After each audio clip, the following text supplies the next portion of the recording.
Eu só quero dizer para você assim, obrigado, viu? Eu não saio de casa assim, rezar, sem agradecer, e você está sempre com a gente.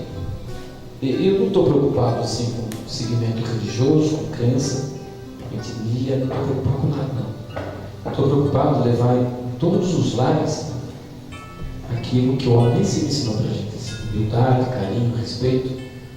Mas você nunca vai ser de perto de mim, nunca, tá? Nem você, nem o poder do Espírito Santo. Porque essa TV, ela veio para atender você que vive no ano, que começa o ano rezando para São Benedito e termina o ano agradecendo a chegada do menino Jesus. Então, obrigado, viu? A sua bênção, minha rainha. Obrigado por tudo que está acontecendo com a gente. Obrigado por cada amigo que está chegando. Obrigado por cada família que está nos acolhendo na casa. Essa é a sua TV Web One.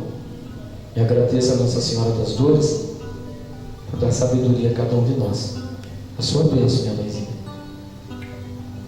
TV Web One, a TV da nova geração, protegida pelo poder de Deus.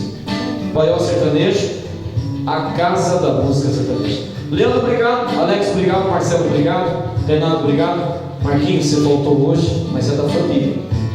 Voltamos com o próximo programa de Júlio Itacolomi. Toda a proteção do mundo para vocês. Obrigado por nos acolher.